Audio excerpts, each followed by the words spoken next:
Overall, I would say we've done more more bang for their buck this year than last year. It's been a lot of work.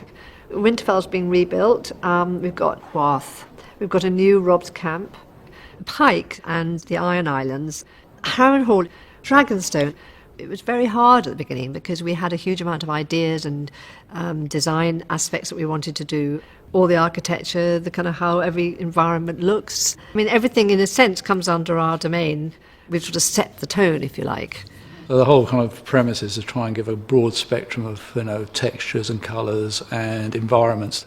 I think Gemma's like keeping it quite exotic and quite rich through to the hot climates in Croatia and Dubrovnik in particular to get those sort of looks, which is a nice contrast because when you kind of go to somewhere like Craster's Keep up in the north, these are much sort of kind of cruder people. I mean, the sense of what they build is much simpler.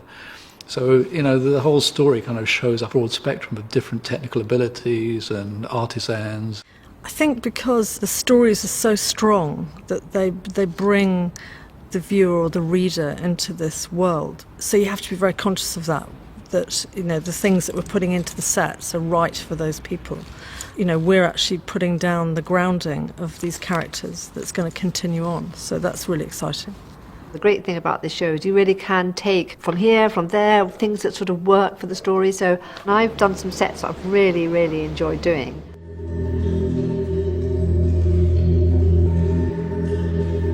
Last season, Arya is highborn, so she's always being treated like a lady, and there's loads of people around, servants and things. And this season, it's a bit more sort of rough and tumble and things. They asked me if I wanted to get my hair cut. And my first reaction was, no way. But then I was thinking about it, and people on the internet have said, oh, I don't think she'll get a haircut, she's too young, it's a big decision to make. I just sort of wanted to prove them wrong, and it's way better than last season with all the pins and grips, and that wig was really itchy too. I'm pretty lucky, because some people it takes 40 minutes just to do a wig. Although the dirtying does take a bit of time.